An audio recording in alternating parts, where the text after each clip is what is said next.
All right, everybody. Oh, happy day. I hope you're doing phenomenally well. We've got a special guest with us today. We've got Matt from the leadjerk.com. Thank you for being here. And this is going to be a great video for you to watch if you're contemplating leads, getting into the down, the dirty, the nitty, the gritty, things that certain lead companies are not going to want you to know about. That's what we're gonna kind of dive into today.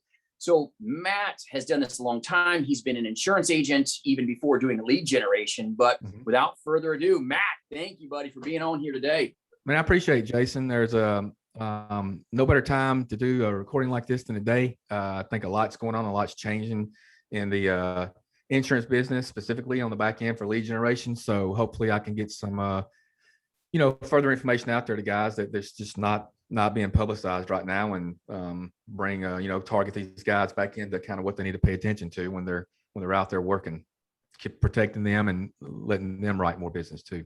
So thank you for having me. I appreciate it. No, you're so welcome. Thanks for coming on. And Sure.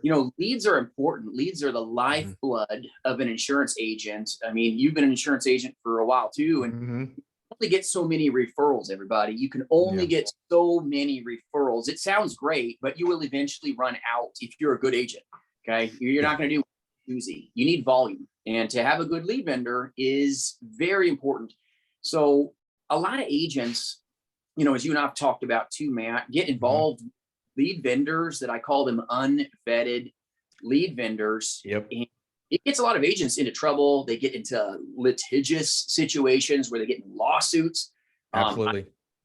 Got a $40,000. Okay, it doesn't work for me, by the way, but has 40 grand of a lawsuit on his hands because was doing some stupid stuff that had he had a good mentor in his life, like myself or somebody else that guided him, it would have kept him from being exposed financially. And a lot of lead vendors won't tell you these things.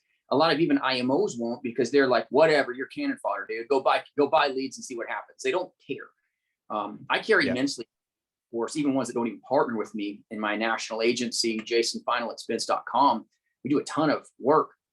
But, Matt, I know you are very in tune with what goes on, because you do like Facebook type leads, you do telemarketing leads. Why don't you share with like the different lead platforms that you provide? Sure. I appreciate it. There's, I really wish there was more ways to generate leads. But as far as being hammered out right now, it's basically, the tried and true telemarketing leads, the Facebook leads, and Google advertising and banner leads. Now, with saying that, within final expense leads, you have a couple of different types of telemarketing. You have the callback telemarketing, which are the standard where, information is collected, proposed insured agrees to a callback from the agent, and all that's taken care of and sent to the agent and uploaded and all that. Second kind is kind of live transfers, which we're fixing to venture off into for final expense. That's a little different, where obviously there's a little bit more, cost involved, and they're a little different type of lead to work. They're probably going to be a little more high quality because of the instant transfer. And with all those, you have to have back end things going on with compliance for DNC, TCPA. There's even some compliance that has to go on with insurance regulations you got to watch too. So with saying that, we cover all that. Facebook leads, they have to have the disclaimer on there as well. And we always track IPs. A lot of the telemarketing leads for the live transfers are going to have Jornaya tokens associated with them, which, if you know anything about that, we're basically generating leads twice, because we have to generate them first online. They opt in, agree, right? Then we take that and proceed with the phone calls to do live transfer after they showed interest. So it's a lot that goes into it. And just a little nugget, even on the live transfers, even if somebody opts in and they want information, we look at that first. And if they are on the DNC, or they are even what's considered a DNC complainer, we don't even call them. We just trash that. We just don't deal with that. We'll get rid of them. So it drives our cost of lead generation up a little bit on our end, but it also keeps us from sending out potentially somebody that may forgot they filled out some information, right?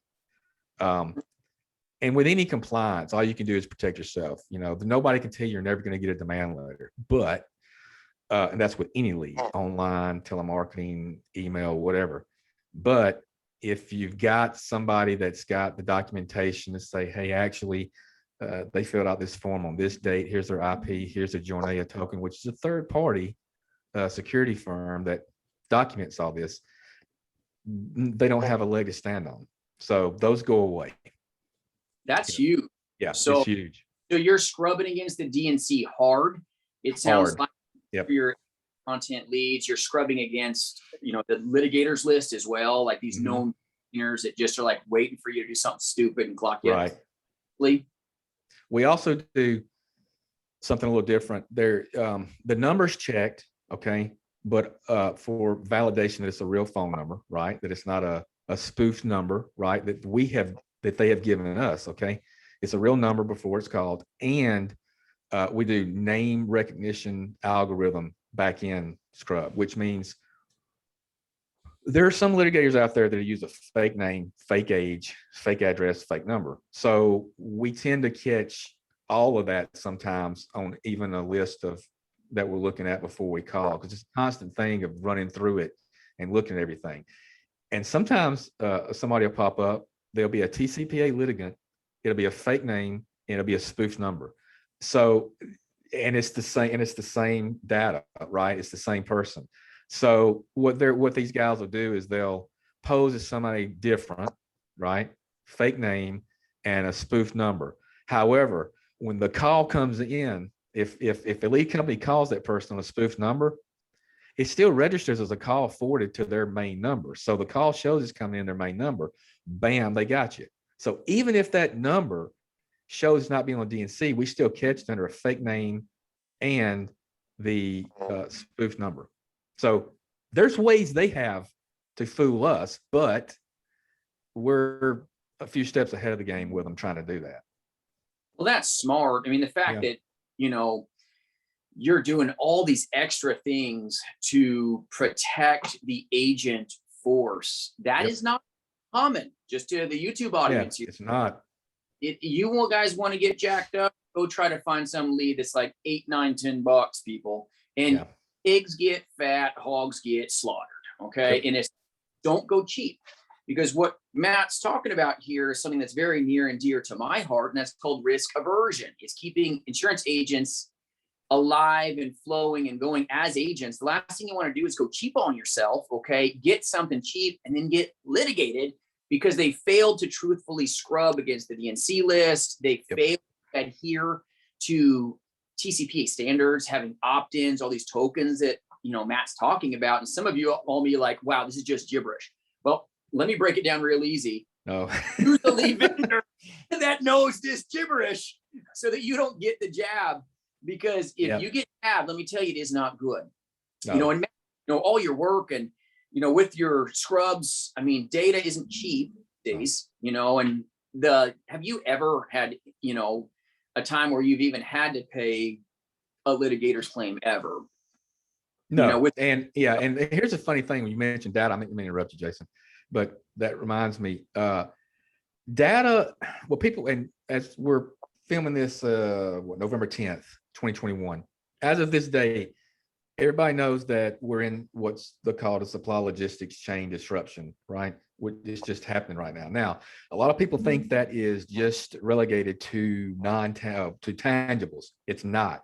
It's also relegated to non-tangibles such as data. So around March or April this year, we actually had a really hard time securing good, clean data, because what happened was that was almost 2 years into the pandemic. And, since it started, technically it started, I guess you could say at the end of 19. So that's really about 15 months into it. That give it just long enough time for people to have been at home long enough to get a lot of calls that they normally wouldn't have been there. So half the data that we used to be able to use that was clean is now on the DNC. So the data become very restricted because people just didn't want the calls anymore, right? They had nothing else to do. So they were like, you know what? I'm just going to go on the DNC. So they went, half the data gone. So that was a big deal. Labor to scrape, because being able to get good data is not something you depend on the government for. You can cross-reference and scrub against it to make sure you're being compliant, but that's not where you get your data. You have to depend on independent firms. That's their job, right? Is research and development and data science. So when they have a shortage of labor, it just slows everything down. So we had a heck of a time around April and May of this year, and we got it sorted out as fast as we could. But I just want to let people know that is another thing to consider and think about too when you're dealing with leads, is the area, if you're used to working in your backyard, depending on what's available for data, you might have to expand your horizons a little bit and drive a little further, or consider, doing more by phone. It's coming. People want to argue against it and say it can't be done. I know I've got some really good friends that are just, tried and true face-to-face guys that write, $400,000 a year. And I tell them, look, this is coming. There's nothing you can do to change it. We need to roll with it and just prepare for it, because it's gonna eventually get to that point, I think, with, gas going the way it is. And, you can take some of that extra money that you would be spending on gas and hotel and maybe, submit it towards a company that's going to actually protect you. So Absolutely. I just want to throw that out there. A lot of people don't realize that kind of stuff happens on the back end. They never hear about it. Don't even really, and they really shouldn't even think about it, but it's a fact of kind of where we're heading. Well, you're right. I mean, a lot of face-to-face guys are really realizing that, the face-to-face game, you've got to expand in your geography to get the same amount of lead flow in areas you had good penetration. Now overly penetrated, so your ad spins are going up. If you're not a telesales guy, like my agency, we do an insane amount of telesales. I've done telesales and insurance that combine 2+ decades, long time. I love it. But a face-to-face insurance agent does not reverse engineer into a telesales agent. They don't. No way. No. Yeah, it's you got to almost start over and kind of get a different mindset. And even before all this happened, with face-to-face agents still had to rotate areas, right? It doesn't matter if they were doing telemarketing leads, Facebook, direct mail, pay-per lead, direct mail, didn't matter. You still had to operate, move your areas around, right? But just to not oversaturate yourself in a certain area and keep getting duplicates over and over, right? Because nobody wants a duplicate, but it's going to happen. But it's how many are going to happen. And they always had a little control of that. I tell them, rotate your areas, you'll have less and less duplicates, because they're always replaced. But that's just a wasted effort to get a lead that's a duplicate, because it slows everything down. So that was going on even before all this hit, and now that this is going on, and I just don't see it going backwards the other way. I think too many people have discovered that they can work from the comfort of their home or an office or a call center and do just about as well with telesales, if not better, and not put the wear and tear on their vehicle. I mean, dude, in my heyday, I was going to Charleston for a week at a time. I was home 2 days a week. So, wow. Yeah. That's road grind, man. It drains 6-hour drive. Woo! Man, in the telespace, we'd have 6 more hours we could talk to people and have conversations and have conversions. I mean, it's mind freeing when you realize it's like, oh, face-to-face guys, all y'all out there watching that you're face-to-face, y'all do the good work too. But you are capped. It's like you can't unwind when you're on the road for that many hours. Like your windshield time is, you get no show and you just drove 6 hours a couple times. Yeah. And it's 12 hours round trip. So there's a day and a half of work on the phone. And the duplicate stuff. I mean, there is a lot, even in the duplication side of leads. I call them chronic lead filler outers, even people that do DM.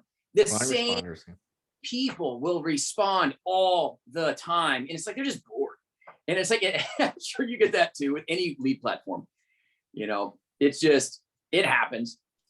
But the fact that you're, standing not only behind your leads, the quality, you're standing behind, you know, the litigation side, the fact that, you know, you're even saying, listen, hey, if there's ever a risk, we take the litigation risk. I mean, that's Mhm. pretty, Yeah, and we're confident because of what we're doing, right? Um, we know what, and we have, you know, we've got the proof to back it up and everything to show due diligence being done, and that, you know, our records indicate, based on all the compliance that we follow, it's a clean record, it's a clean number. And you have to be extra careful with that when you're doing a lot of transfers, right? Extra careful. I'm not going to mention any names, but this year alone, I've had two IMOs contact me that were freaking out. They both got popped. Now, right. the funny thing is that, you know, they were told one thing by their lead company, how they were doing things. Well, it turns out not only were they not following DNC regulation, but it was the way they were calling, right? So one was the company was basically voice blasting an initial, right? Like, you know, remember that old stuff, the voice blast? They were voice blasting which, man, back in the day was great. Don't get me wrong. I wish it was still legal. Those C's. Yeah, it was awesome, right? When it was legal. But they called what they were doing, they were voice blasting like a 30-second message. And they were saying, hey, if you're interested, hit 1. Well, the old way that was done, the person called would just leave a message, and then it was recording you calling back. Now, this ain't the way this guy had it set up. This lead company, when they hit 1, it transferred back to the lead company. And then they pulled the prospect in, talked to him, and then immediately transferred them to the agent. So the person knew that although they really didn't have the issue with the DNC, which they could have, they had a problem with the way they received the phone call, because they knew that was illegal. So a lot of times, and I've always said this, but it doesn't negate your need for compliance. I have said quite a few times, it's not how you call, it's who you call. And that's a prime example. This guy was also in his early 40s. So 55 to 85 is always safer no matter what. And even if you're being compliant, you just want to have the best possible outcome of those calls, that you're not going to get as much pushback. When you're marketing to people in their 40s, you have to be very careful, because they will push back, even if everything is on the up and up and you're being compliant. They're just, you know, probably mail or Facebook is best for those guys. But you might, even the current situation, you might even know better than that with as many policies you guys are producing.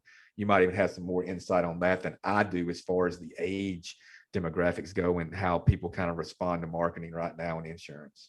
Well, the younger demographic is great for like the Facebook scene, those kind of folks, the younger one. It's great. You can mirror ads for that. We go Facebook for a lot of that stuff, but or mail. But even then, if you go a younger class of people, you're going to be working nights and weekends. I'd rather work the 50 to 80 market. I mean, come on, let's have some weekend time with family and some evenings that you're actually like, yeah, out, instead of beating the phones to death. Because if you get a younger demographic, you're going to have to work when they're home, kind of like the mortgage protection space. You got to exactly. work. Yeah, that's what I was thinking. Like mortgage protection, those guys, man, a good one can do really well, but golly, their schedule is worse than a TV news anchor. It's bad. You know? It's bad. Yeah, they're. And I hate the overseas. Nothing against great people that work overseas, but I hate any overseas call centers that are not American based. If y'all want to get riches sued, then go ahead and use some unvetted lead source that operates overseas, that does not negate your responsibility. And trust me, they will throw you out to sea. Absolutely.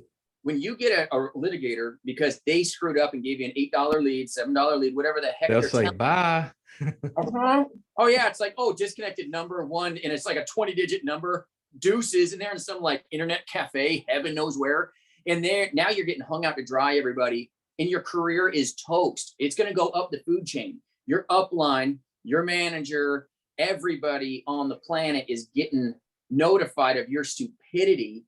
And carriers, yeah, and carriers will blacklist you as well, even if this, and again, this is somebody that I know that this happened to. They had some contracts with this person. For whatever reason, this person had some issues with some leads. Well, this has happened actually several times with several different people I know. A certain carrier said, hey, if you're in this guy's downline, you're done, and made them wait out like 5 years before they could recertify and be appointed with them again. So that's something to think about too. Carriers will blacklist you, not to be able to sell their products. So guys have to be careful about that. And going back to like the out of country call centers, it's an issue. These guys over there, they're booming though. It's keep your eyes on these countries. They're the next big AI, and don't get me wrong, they're smart and they know what they're doing, but they will cut corners on you because they know the long arm of the law cannot reach them there, right? There's no jurisdiction. There's just the jurisdiction is not there. So we have kind of a combination on people that work for us. A lot of our home based. We have a couple of different call centers that we have that they're at, but I'm gonna tell you, trying to find American English speaking people to do this job is next to damn near impossible. And that's why you're going to hear Latino, Mexican, Paki, Indian, Filipino, all that. You're probably going to hear with ours. It was just because they just won't do it. And even if they did, especially right now, the cost of that lead is going to be through the roof to get anybody to stay steady that's been here for any length of time that has an American accent. That cost of that lead is going to be pushing $40 probably for a callback lead. So we found that when you have some good, when you got good training, it really it's not that huge of a deal. I think it's more of in an agent's head on how the conversation transpires and the communication between the telemarketer and the prospect. I mean, yeah, in a perfect world, we all want that conversation to be perfect, right? But you're talking about volume if you're an agent. So I tell people, look, we provide the recordings. Your compliance is all taken care of. I really don't recommend listening, and I never did this either. I don't recommend listening to the recordings before you make your calls. What they're there for, now, after you make your calls, you listen to them, fine. But don't go through them and get in your head that this isn't going to be a good outcome when you call them. Call them first. If they say anything out of the ordinary, like, well, I didn't agree or blah, blah, blah, okay, then circle back around and go listen to it. And if there's an issue, send it back to me. We replace it like that. No problem. No issue. Right. But I think, and that goes for any kind of lead. I think guys get in their mind sometimes, especially with telemarketing leads, just, you have to be real careful about that mindset. Right. Well, mindset's huge. Yeah. I mean, it's everything. The lead, it's like you're prejudging with prejudice, right? Before you call them. Yeah. Has some Copenhagen up in their lip, and you're prejudging them, but yet they're a really smart person. But yet, if you prejudge anyone with any form of prejudice, you're not getting the whole picture. So it's like, I'm with you, but it doesn't matter if it's a Facebook lead, doesn't matter if it's an SEO lead, doesn't matter if it's a telemarketed lead from some sweet Filipino or Pakistani working hard. Mm-hmm. If you prejudge that, it's just an opportunity to have a conversation. Leads aren't sales, and a lot of times you think that the job of a lead is to make the sale happen. No, that's the agent's job. Bring value, for goodness sakes. But prejudging a lead, you're dead all on the money, man. You cannot prejudge it. If not, you're jaded before you start, and then you come off half-cocked. You hit that lead with not as much intensity, and now it puts you in a really bad position. You're not leveraged. Mind. And then if you're using poisoned scripting, like some of these free scripts out there, you're already screwed up. Honestly. Yeah, I mean, scripting is so important. What do you? I mean, I have a conversation with a guy just the other day. He emailed me, said, "Hey, can you give me a call, maybe for 10 or 15 minutes? I want to ask you a few questions, you know." And I got on the phone with him. Really super nice guy. He's been doing this a couple years, but you know, your intro has got to be, it's got to be attention getting, but you also have to kind of take control, right, of that call as soon as you get them. And we've got a whole thing on our website, some like a 16-page telesales thing. And I'm sure you got like exactly boom, boom, boom, what you do, what you say, how to move them from step A to B, right? So too many agents I'm finding, and again, this could have something to do with the job, the way the jobs are moving, and people are going back to certain jobs, and they're going into other things. And I think a lot of people are venturing into insurance. So you've got some people that've never done final expense before that are getting with some agencies that really don't know what they're doing with final expense, and they treat it like a standard life insurance. Way, way, way different of a market, right? So you got to approach these prospects with a different mindset. They're not, you know, it's a whole different type of product you're selling. Simple issue is not traditional whole life. And the biggest mistake I see some new agents making, and some that's been doing this for a couple of years even, is they're trying to sell people life insurance when they call them. And they're like, I'm not interested in buying life insurance. Instead of like, hey, this is Matt. Hey, you talked to one of our preset people, and you mentioned that you were maybe interested in this. I'm the agent in your area, takes care of that for you for your benefits you've got, and let's take a look and see what you got now, if anything.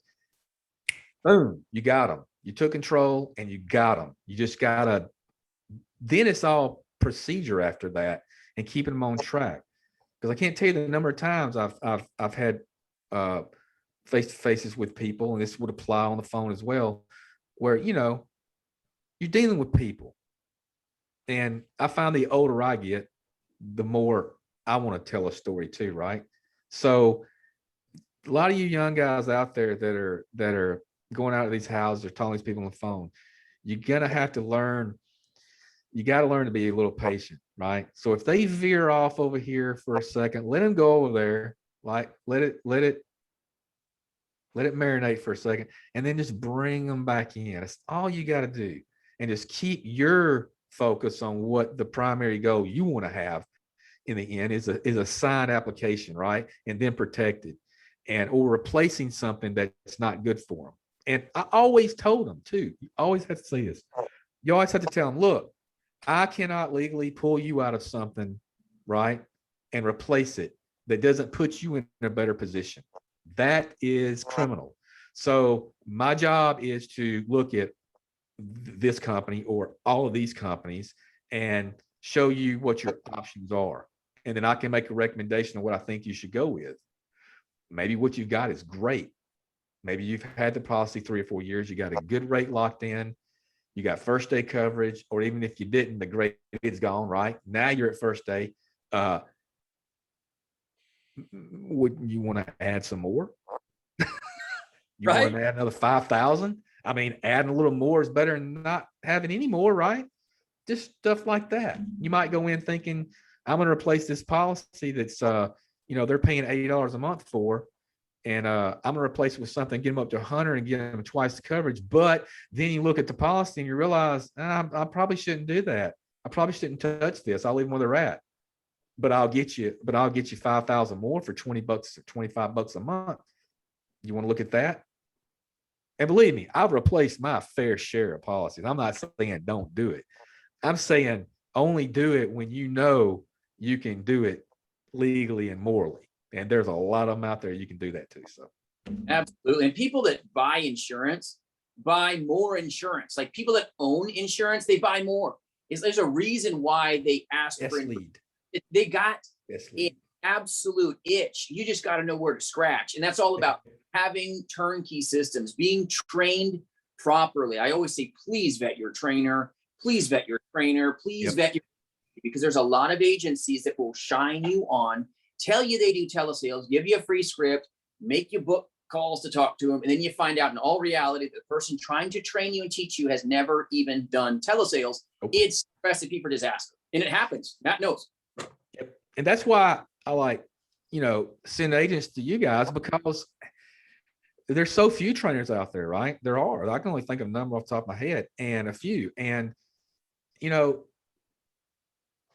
the best leads I ever worked were the ones that already had insurance.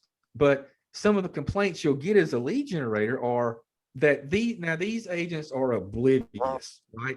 They don't have a clue how this really works. And this is always the way you can tell is if they email you, I'll get an email and say, hey, these three guys, these three leads were not interested because they already have insurance.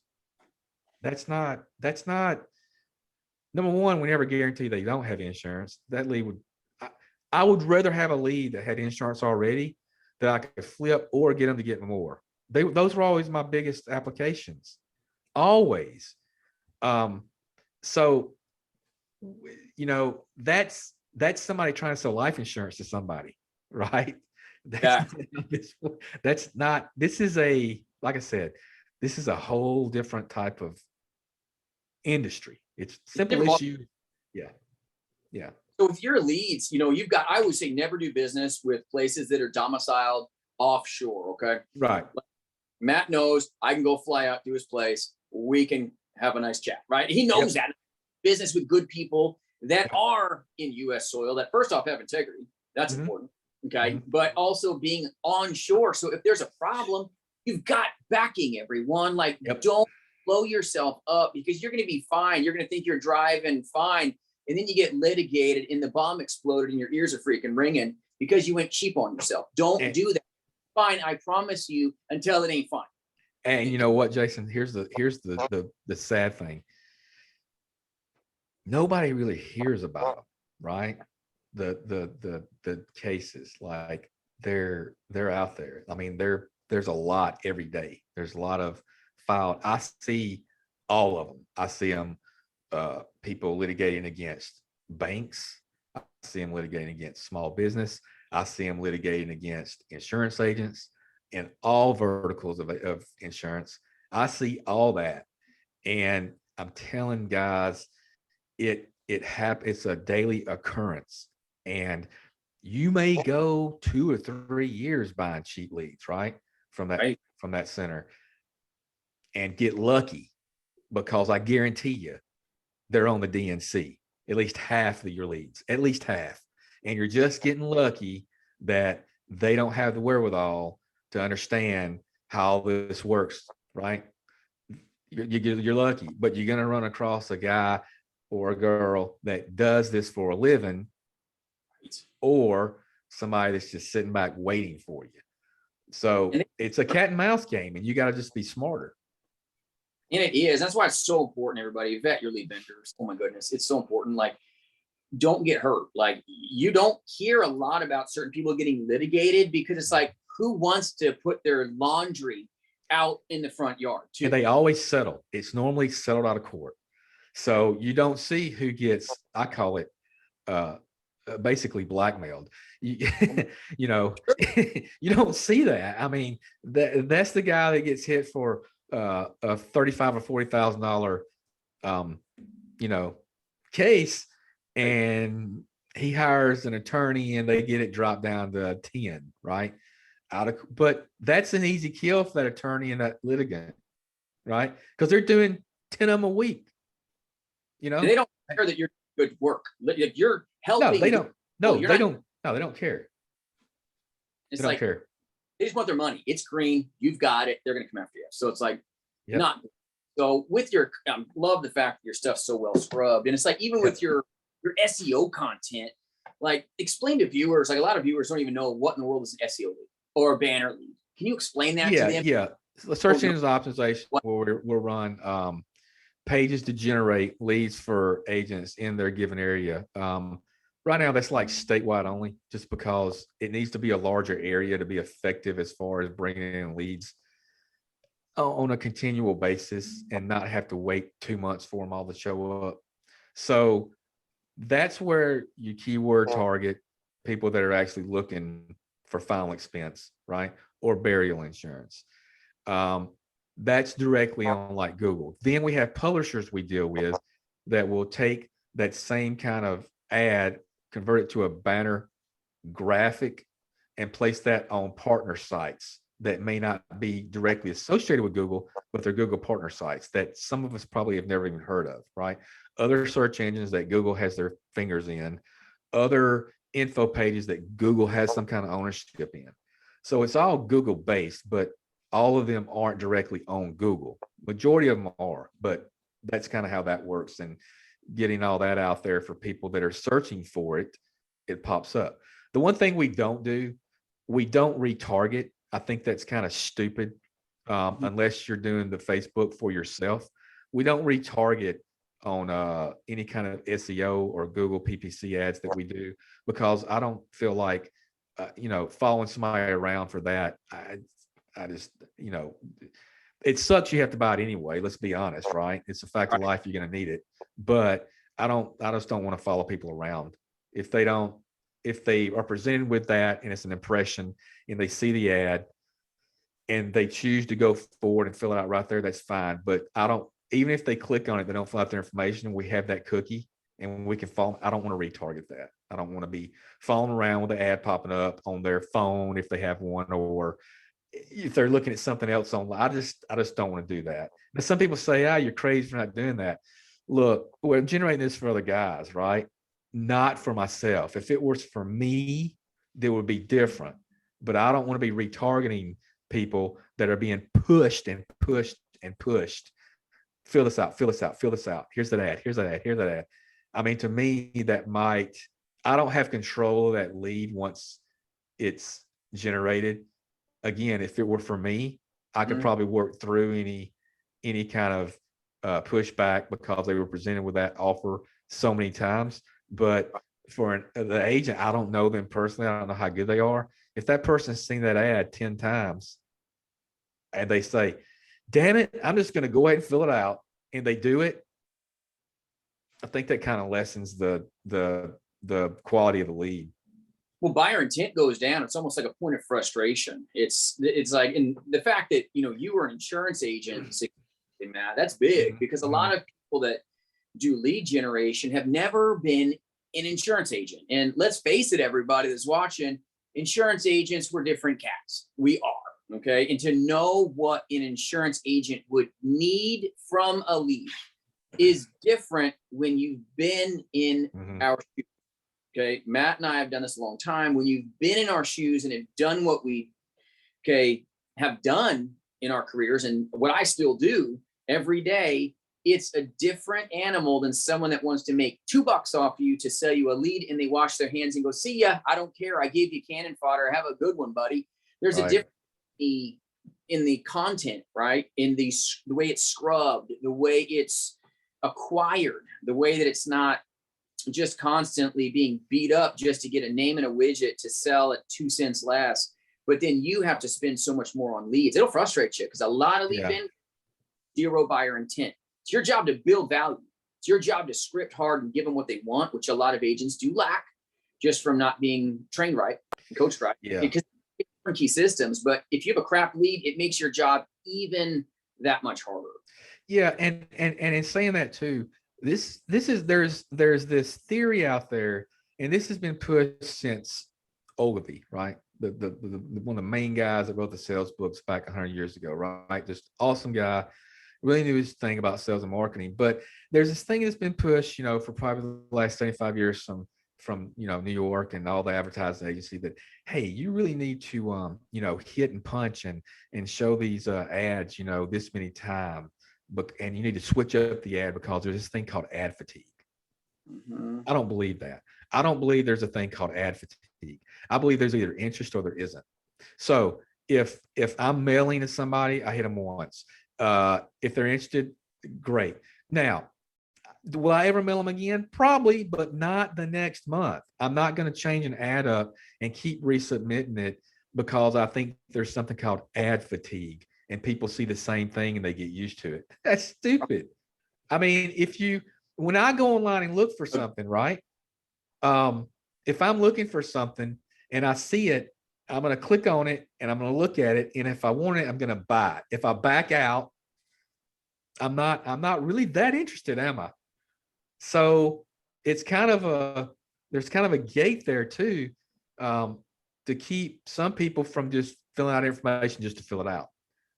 So ad fatigue, I don't buy. I mean, I know there's some science to it, but in my lifetime, I've never seen where ad fatigue was something that has proven itself long term. I just think you put it out there and if they buy it, they buy it.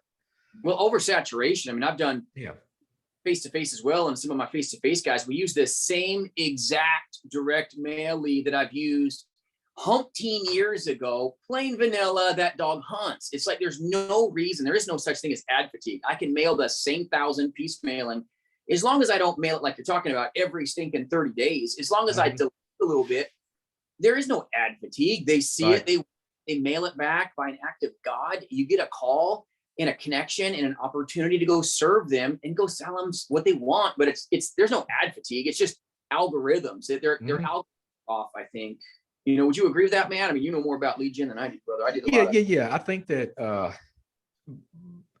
I think the more somebody sees something of what they're looking for counts and may push them, but that could be a multitude of different media.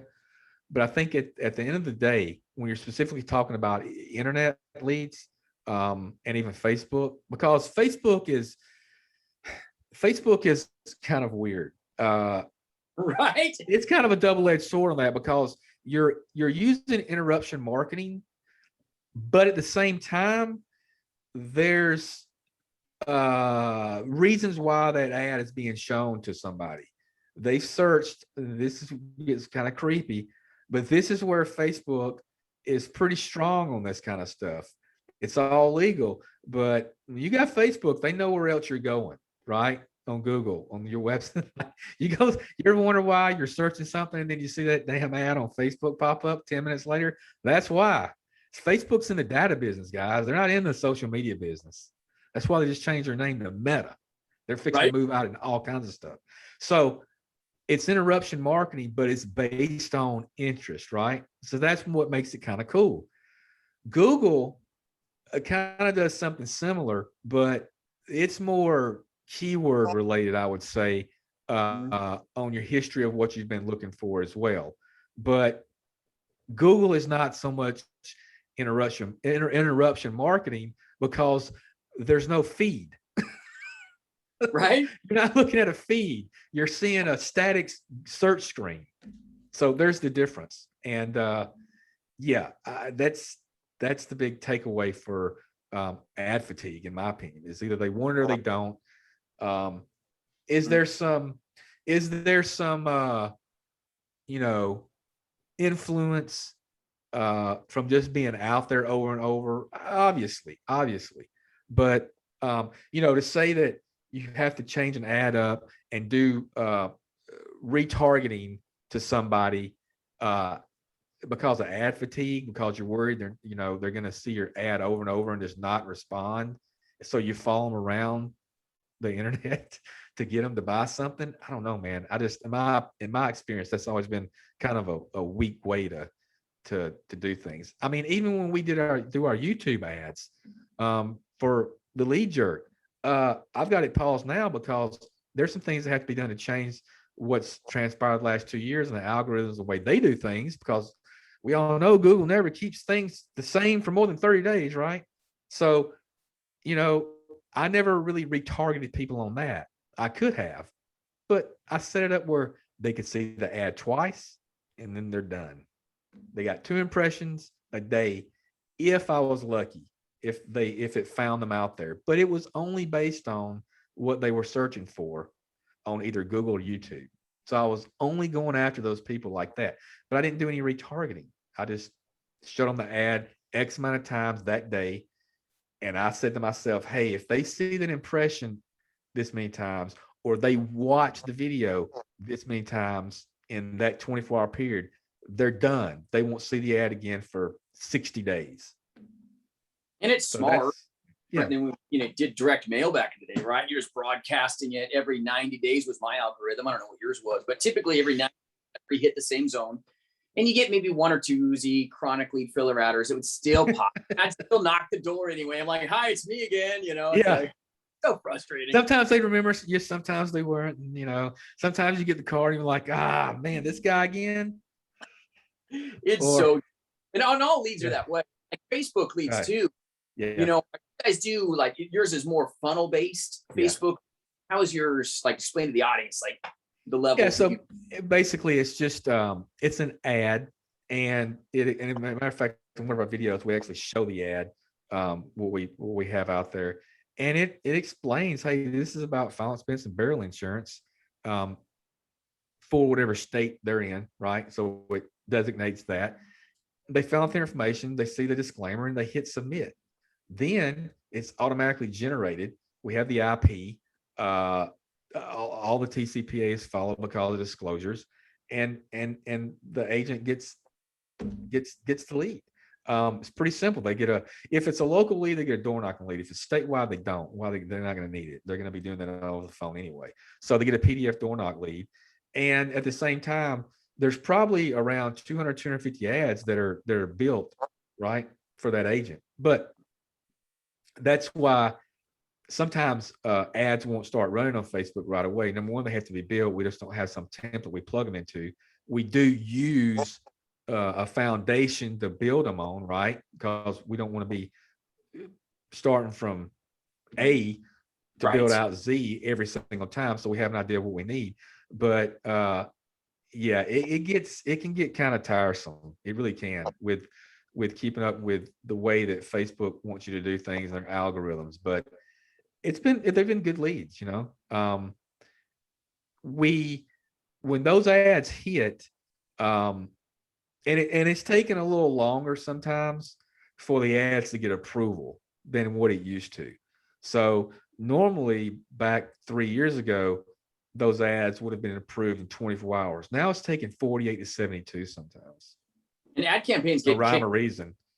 Like, some of our guys do our own lead generation. It's amazing. And it's like what it was even 6 months ago compared to what it is now. Like, your ad gets flagged for stupidity, and it's not even that anything the agent does, and you're experiencing the same. And I love the constant reiteration of, and we have TCPA compliance even on a Facebook lead. So you've got opt-in. You've got to certain things done. And if your IMO FMO is not helping you understand some of these opt-ins, oh my goodness, pull your head out of the sand. You're gonna get harmed. Yeah. Because, like, some people, even with LLCs, they don't even realize if you get litigated with an LLC, hope you got a big checkbook, because you have to hire an attorney. You can't represent yourself. You have to hire an attorney if you're an LLC or a corporation, and they know this. So they're hoping you do. Even a single member LLC, they're hoping you. And I'm look, we're an LLC. I'm all for them, but they're hoping you are one. That way, they know you've got to get an attorney. Now, there's nothing to stop you from calling them if you get in hot water and begging, please, can we just settle? Right, like you're on your hands and knees. Yeah, they're still gonna rape you, but that way you don't have to spend the money on an attorney and go to court. I'm just saying, typically, if you were going to respond to something, you got to have an attorney for that. But I have told some people, you just need to call these guys and just beg for their mercy. Or here's a great idea, everybody: quit using garbage lead bank. There's a great idea. Save yourself. Don't put yourself in that position in the first place. I don't know why some people are like, they're up for a butt whoop. And I had a gentleman, couple of them now, that I would never even hire. And I partner, Matt, with on average at my agency, jasonfinalexpense.com. I'll partner with on average 1 out of 30 agents. Okay. So I'm not wet noodle against a wall like most of them. Most agencies are like, you got a pulse, you got a place. I don't play that way. And because it's like, I don't hire dum-dums. Agents that are stupid stuff like what we're talking about with getting litigated, using bad leaders.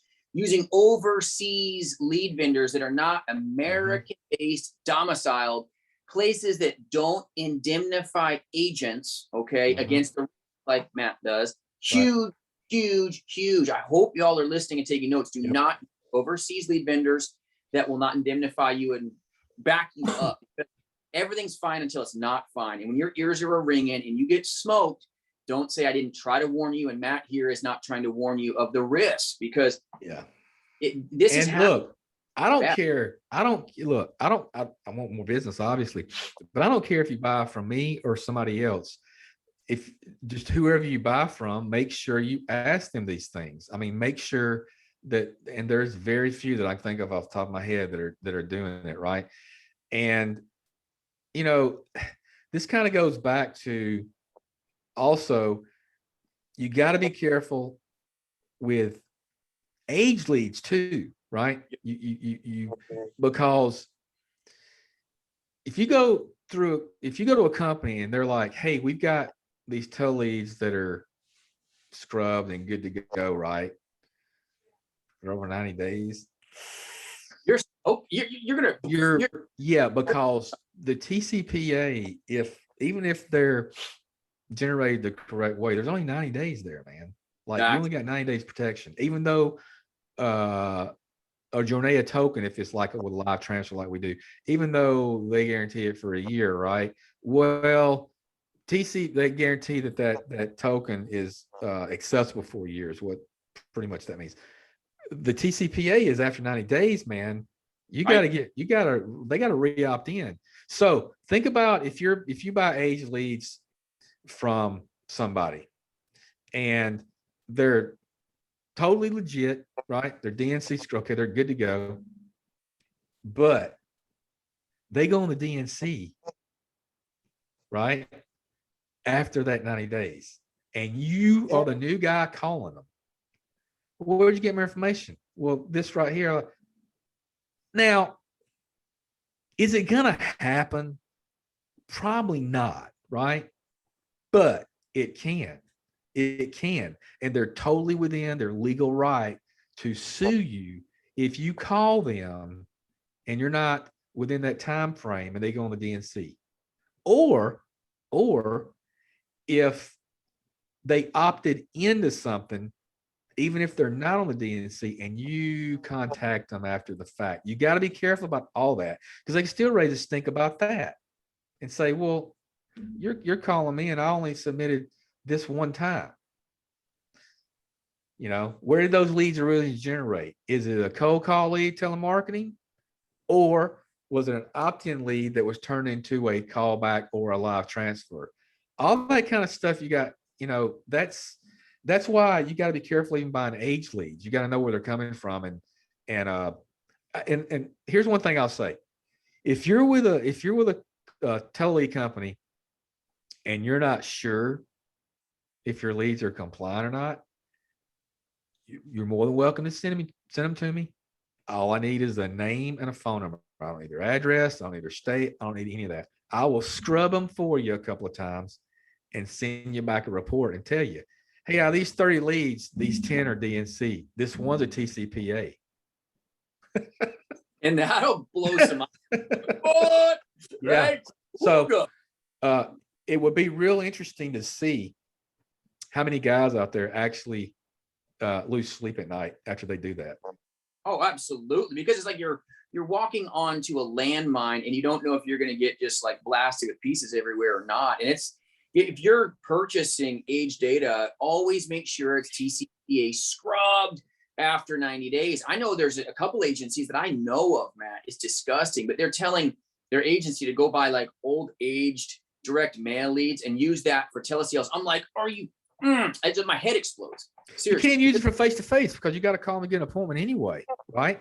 So you can't make contact. Yeah, man, that's that. And I've done it. I've done it.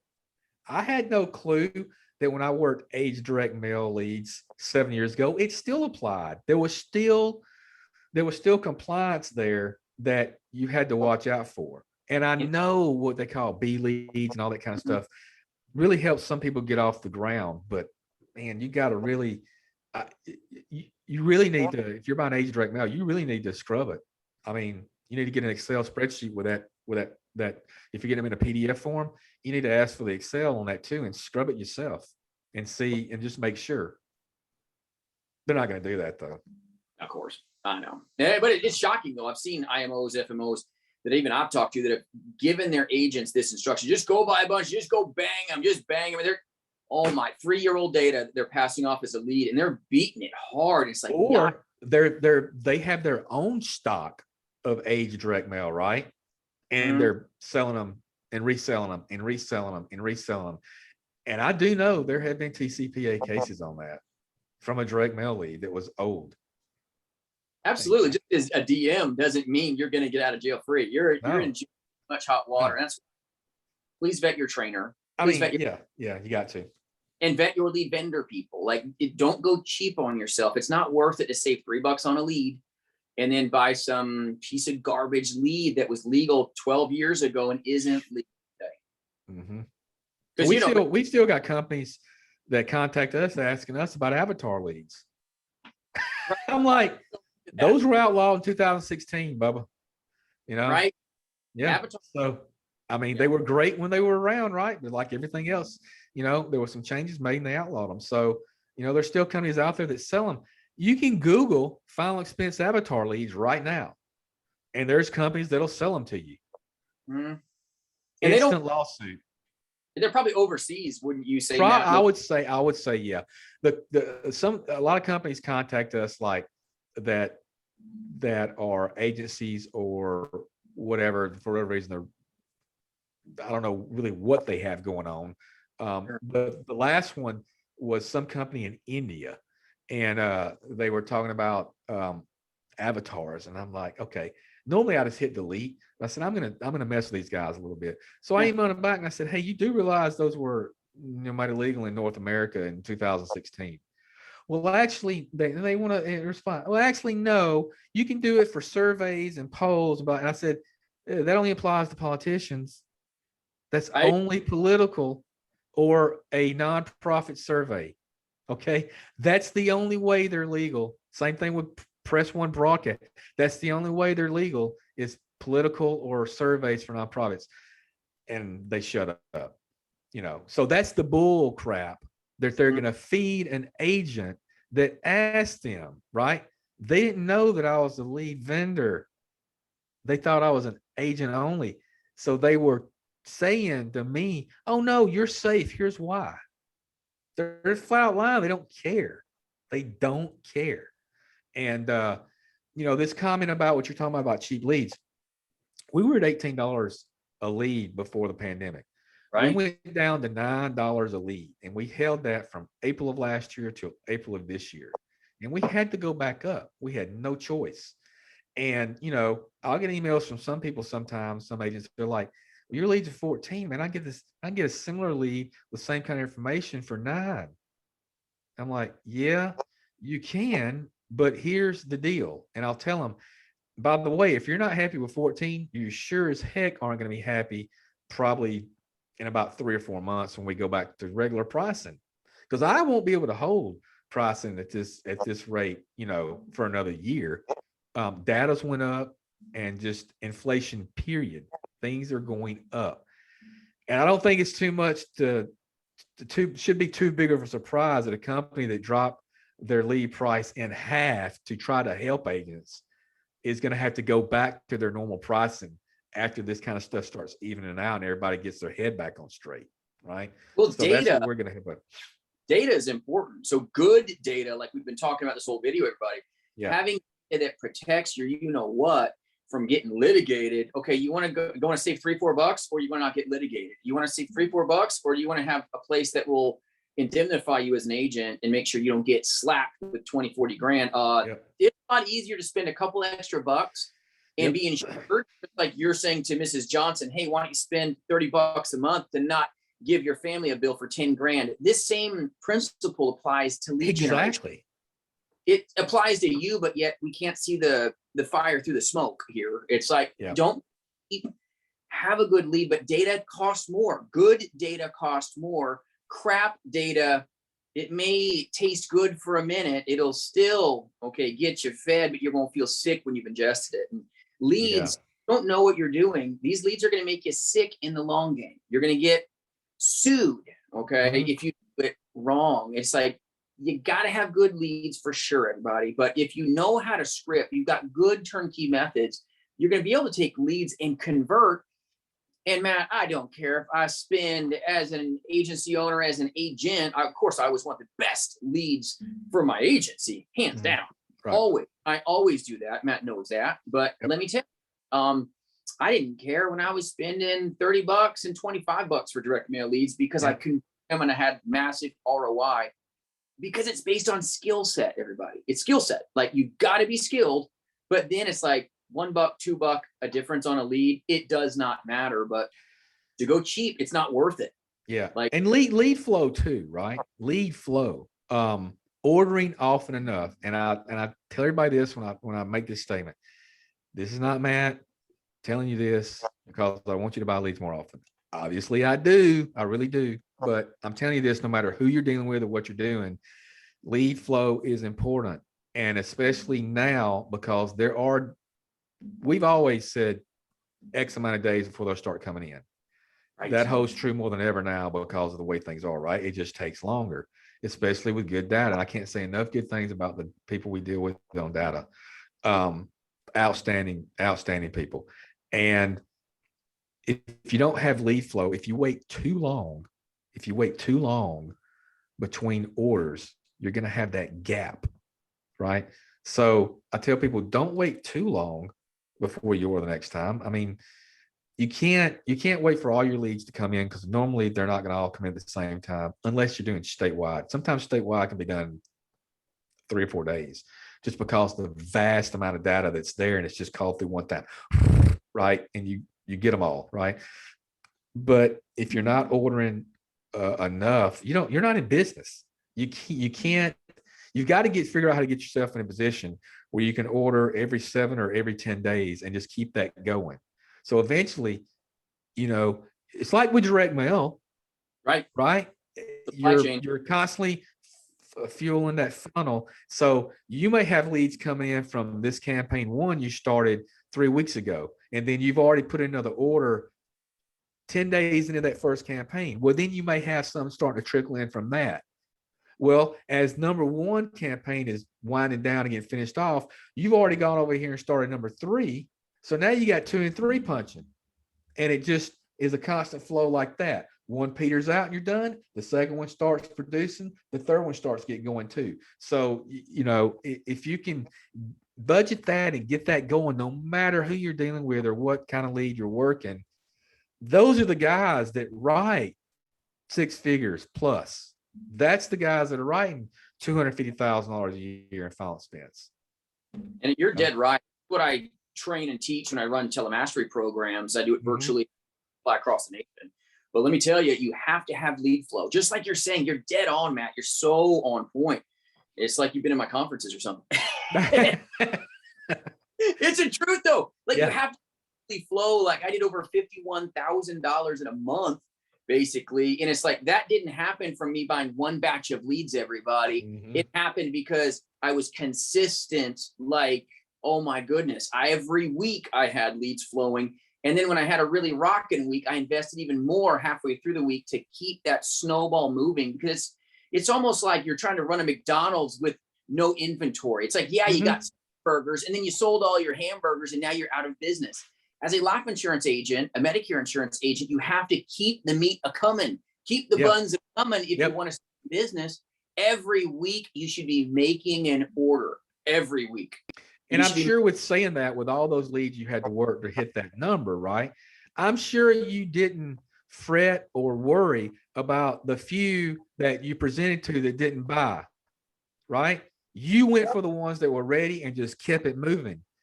Right. If for some reason you got slow, I'm sure you got a ticker file where you could reach back out. But for the main thing, you probably concentrated on the guys that you knew were ready to roll, ready to do something. So it's real easy to fall in that poverty mindset, right? Instead of the abundance mindset with leads where you're like, excuse me, Okay, I got these 25 leads. I got to squeeze everything out of every single one of them, or I ain't gonna be in business next week. You got to figure out a way out of that. And the main thing is getting good training, your scripting being correct, having good carriers. And That's it's just true. This is one thing I always tell agents, whether they work for me or not. It's like agents that only buy a couple leads and then they just work them to the knuckles. yeah, I are on the world's smallest damn merry-go-round. You're yep, going to get dizzy, you're going to puke, you're going to get sick of the industry, and you're out. And it's yep, because your little top is a spinning like this. You've got to have enough leads so it's not a merry-go-round or a little carousel like you puked on when you were a kid trying to get dizzy and stupid. You want a big one like you're riding horses going, oh, I can see all the prettiness up and down. This is pretty. You're going to ride the ups and downs of the industry, of course. But when you've got lots of leads, you've got lots of confidence, lots of conversations. You don't care if somebody doesn't buy from you because the next right, one, and that is yeah. that for Well, sure. just in no, a way I look at it is okay. Uh, when you're running your business, do you want to have only vertical, or do you want, you need to go wide? Because when you go wide and you got your leads coming in, you're hitting more people wide. That's how you make money.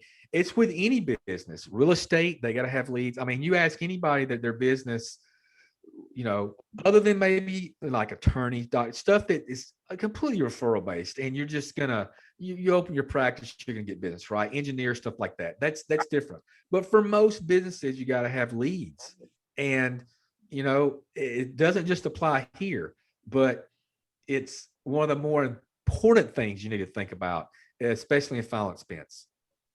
Absolutely. I would say the 3 M's, right? You got to have a strong mind. You got to have insane proprietary, strong methods, good mentorship, but Mm-hmm. you've got to have marketing. Without Mm-hmm. good marketing, great. You're a Ferrari with no gas. Okay. It's Yeah. like you got a Ferrari and you're going to put what, like 2 little thimbles. You're going to buy 5 leads a week and expect to make it. Even a Ferrari won't even make it down the block with a couple thimbles of gas. Like put some Yeah. gas in, fill that sucker up. Let that. It's like my marketing friends always said, nothing happens till a sale is made. Nothing, nothing happens. Nothing happens. Why do you guys think the agents are so important to the carriers? Because without you guys, there's no carrier. They're broke, right? Yeah, they're sitting there wondering how to sell their stuff. Exactly. They got no market for it. So, yeah, that's kind of how I feel about things. We will have from time to time an agent will email and say, hey, you know, 25 is your minimum. Can I do 10? I'm like, Bubba, 10's not a good 10's not a fit. 10's not a good accurate. You're not going to have any kind of good representation of what your abilities are with these leads if you were 10. Now there are some unicorns out there that might close 2-3 out of 10, but that's that's rare to be able to do that just off 10. And Right. yeah, I try to warn them off that. I'm like, man, just spend the 25. And again, I don't care where it's at. If you're buying only 10 leads, man, your chances of being in this 6 months from now, not good. 10 days, my goodness, you'd be good 6 days from now. Like, if you're going to survive, like, you got to have. You better be closing 3 or 4 of them and getting paid like weekly from that carrier. Right? No? Yeah. They lose sight of mindset. They lose sight of having good methods just because sometimes they were shined on by these face-to-face agencies that then say, oh, we do telesales now. And it's like free garbage scripts. And it's like, it's ridiculous. It really is. And it's like, I've always said, Jason, from the get-go, when I saw the telesales starting to grow, a lot of people were like, it'll never happen. Now, I still think there is a place for face-to-face, but as time moves forward, everything is going to evolve to telesales. Because quite frankly, by the time somebody like me or you are in our 60s and 70s, right? Even though we may not be in that demographic at that point, right, we were still exposed in our age now to the internet, email. So were they. Your final expense guys, your final expense prospects right now know what the internet is. They know what emails are, whether they have one or not. They know what it is. And by the time they get to their 60s and 70s, that they're in their 30s and 40s now, they're not going to want an agent to come to their house. They're going to want this stuff done virtually, because at that point, they're going to have no choice. For most things they deal with is going to be online. Banking, bill paying, their government benefit, everything is going to be pushing towards that. So that's where you got to kind of think. It reminds me of a guy that I read about. You know, he was going over to it was some part of Africa 40 years ago, and he was they had all these fields of crops, but they had no way to do the agriculture on it. So he was going over there and building the machinery for free and training the people how to use it.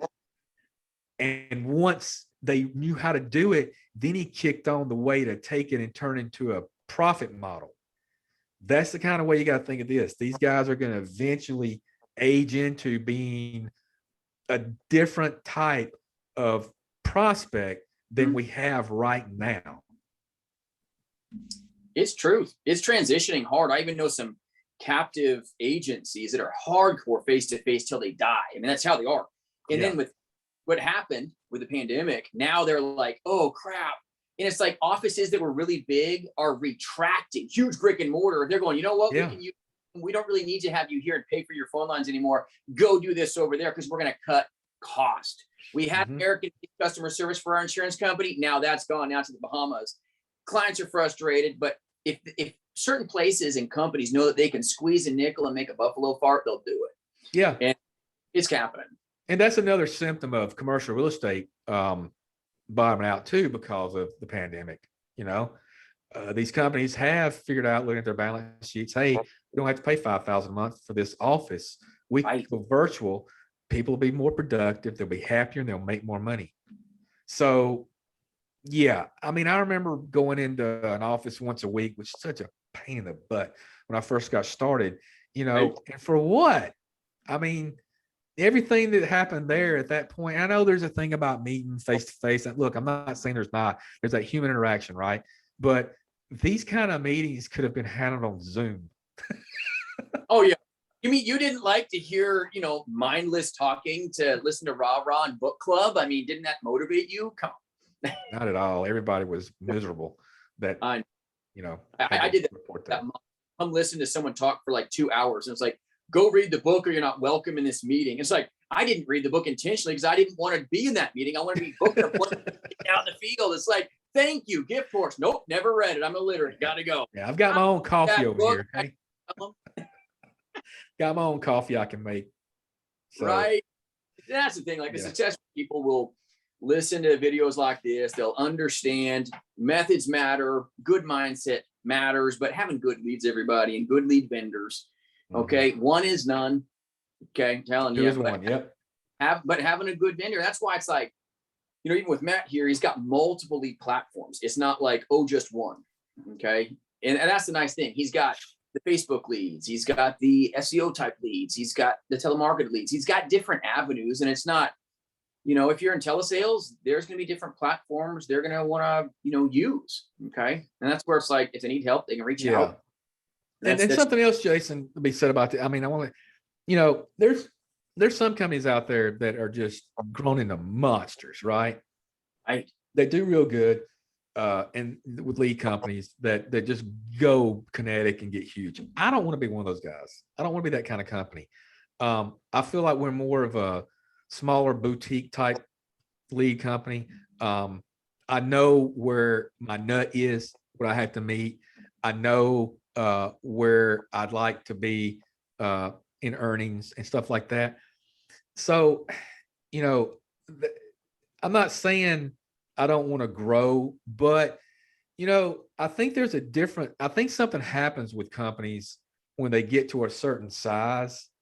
I've been in that corporate world where a company transitions from two main owners for 30 years, and then all of a sudden they sell out their shares at 51% to a foreign, as much as you could say, corporation, and it just didn't feel right. Right.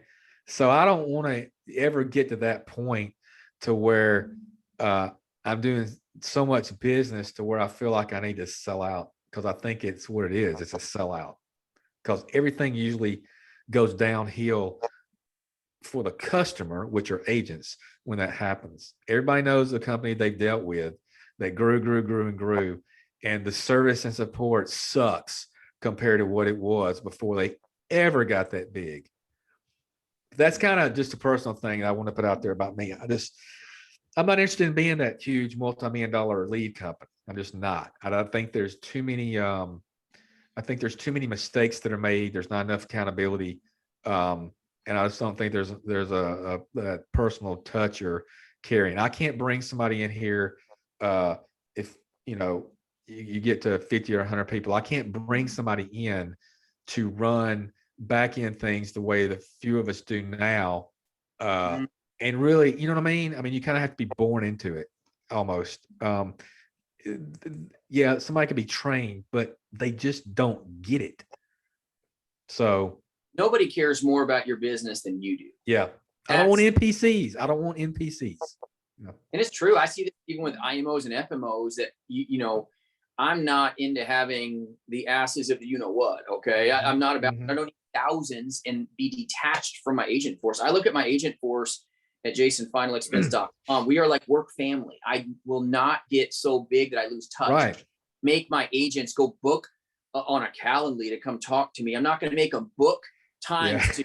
I've always thought that was asinine, to be honest with you. When I see that, I'm like, you know what? If I got to fill out this to talk to you, that's what I don't have one. I was like, just email me, man. I'll get back to you. Exactly. It's like at arm's length. And it's like, I don't want to be that guy. I see professional marketers that do this, that'll like do anything for 2 cents. And it's like, they're not bad people, but it's not agent focused like you and I are. We're like piece of character. It's like, let's take care of our people. I don't sell out. Like people are like, oh, go take an integrity deal. I was like, no way in heck would I let my hand off the steering wheel and let anybody get in the car with my work family and drive them anywhere. That ain't going to happen. Like I'm going to protect anybody. And it's not because they need it, but that's why I do content like this, to make sure that even agents that don't partner with me don't get hurt. Because like these great Americans, these great prospects, they need us to continue this legacy. They need us to continue guarding these sweet families with insurance and with high-end products, but by doing it the right way. And especially since COVID, right? I mean, especially since that, it's a sad state of affair to admit, but from when we dropped our pricing down to $9 and we were like, it was really tight. There was hardly any profit.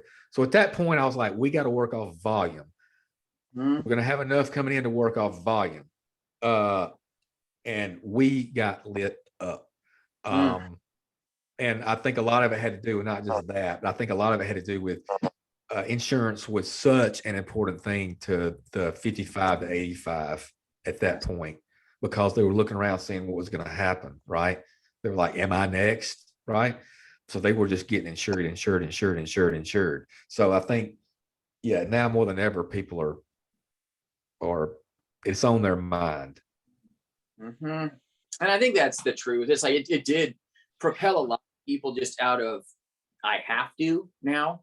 And that's where you see a lot of agencies that are unvetted, where it's like they got into telesales, they call it Zoom, or they got some Frankenstein script that's nothing more than a face-to-face script they give you for free, tell you it's a telesales script, and they shine you on. And then you find or hasn't written 20 policies in his whole career or her career. Right.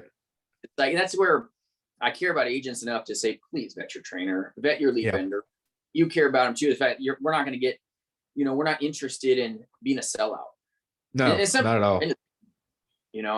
Intimacy in how we handle our clients and even how we handle our business. It's important. Like if you want to work for a company that, you're a wet noodle, your finger in a bucket of water, then fine, go for it. It's money though, always will follow good relationships, not the other way around. Yeah, that's true. I've known there's a few, like within some of the bigger IMOs, you might get lucky and find a good, your upline guy that has his own kind of deal going on. But that's rare too. That's rare too, because usually those guys are going to strike out on their own, right? They're going to go and do their own thing separately as well. And then you can follow them, right? So Mm. even though they're out there, they're probably more rare than people that are already doing the right thing and trying to keep agents, because there's a retention with agents and agencies, and you don't want to have to be recruiting like the NBA all the time, right? um you want to get good, solid, steady people. So I think agents need to take inventory on what are they looking for in the next 20 years. They're going to be doing this, then they really need to kind of start looking at what am I doing day to day to make that a reality, because that's the only way it will be. And telesales is powerful. Mhm. Like it is the wave of the future where and now people are starting to realize, go, oh, yeah, I'm missing that boat. That boat's leaving the dock. And I There need were agencies that went out of business, Jason, that right. had no clue on what to do. And think about their agents. I mean, your IMO goes out, you got to hustle and start looking and finding out what you got to do. Is what you were doing previously, is that still a thing? Is that still the main way? Yes. Or, why did they go away? And these guys are out there searching and hunting. And I think the tide's kind of turning on telesales, because we're getting more and more agents ordering statewide, Mm. um, you know, because counties getting so restrictive on data. Um, Right. Still doable, but so much easier with statewide. So I'm not pushing for either, right? Sure. I'm just telling guys what I'm seeing, what the trend is, and where I think it probably will end up. And it's road rash. I mean, it's like when you're on the road that much, you're back. I don't know about you, but Yeah, if you're on the road that much, you don't feel great when you get out of a car. The human body was not designed to be sitting in a chair no, forever.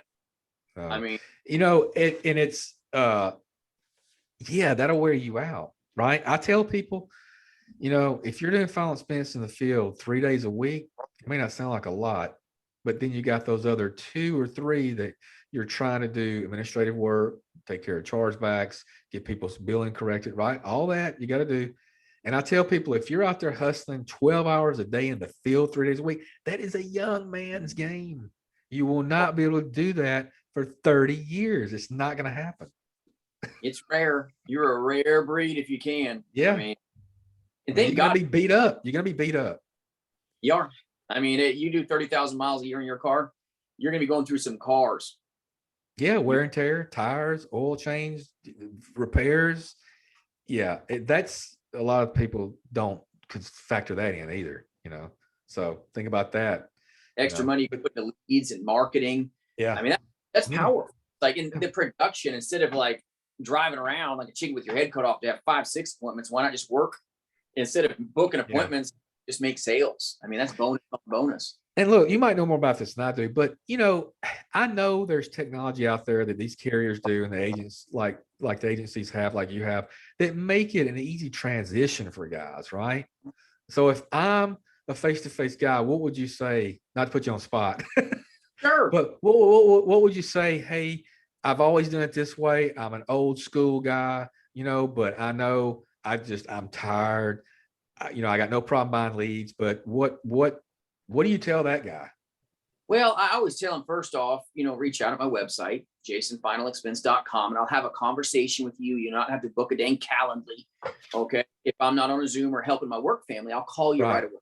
I'm really good about connecting, but I always say I'm all about low technology, high production. So old dogs can hunt. Okay. But I do treat brand new agents and veteran agents when I put them through my telemastery program. It's mastery based, not here's a script and get out of my face, like most Right. places. Right. I actually like train them to the point where we do it right or we do it again.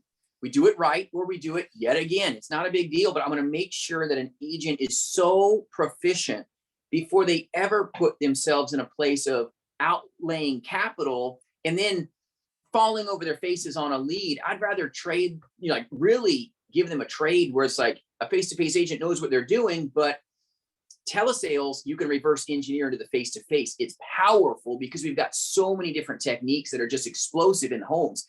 But face-to-face, those techniques that did work for you there won't work for you on the phone. It'll get you hung up on.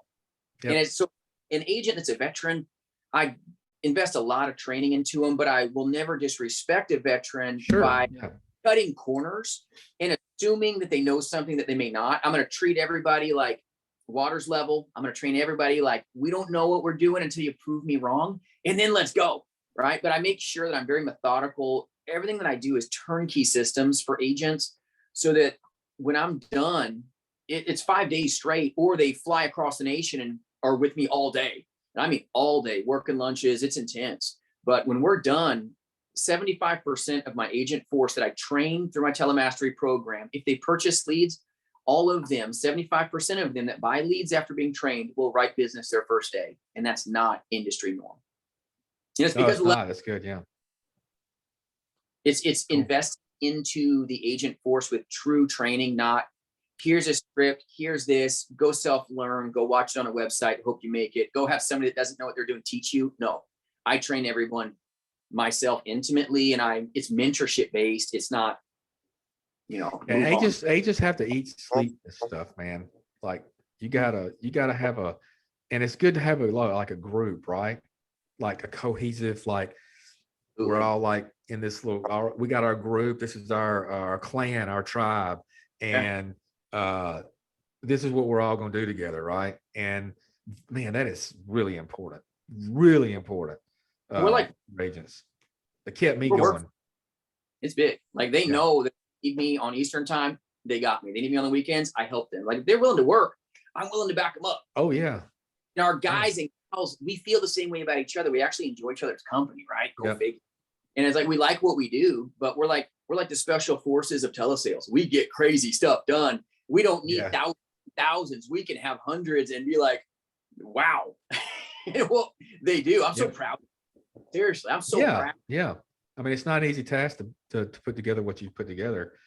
And I think that,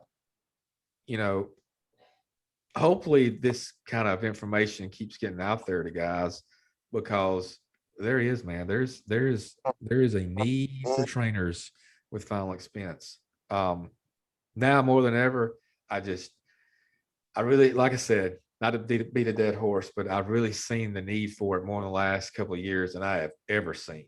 And I think it's because, there's a transition and people are opting out of going back to work at retail, fast food, restaurants. They're opting out. They're choosing to do something else that's going to make them more money, and they have a little bit more control of their time, which being a final expense insurance agent absolutely does. Absolutely will. And I appreciate you, being on today. And if anybody get a hold of Matt as well, theleadjerk.com, feel free to reach out. He'll serve you. Does a great job. Good man. So appreciate that. Anything we can do as well for you guys, let me know. We're there to help you as well. And I appreciate what you're doing in the industry and what you're doing for, good men and women that are sometimes just trying to make a living. That's right. They are. They really are. They're doing the heavy lifting, and sometimes they don't always get the support that they need. So it's nice to have places like really back them up. Everybody, once again, please vet your lead vendor. Do not use overseas lead vendors. Do not get yourself litigated. Do not put yourself in harm's way. Use good lead vendors. Okay. If you need help, reach out. I'll help you in any way I can, but also theleadjerk.com. He'll serve you as well. I appreciate you. Matt, any words for the audience before we close up? That was it, man. I think you got it. I think you covered it. You got it. Thank you so much. Appreciate you. Yes, sir. Thank you. Thank you, sir. Bye.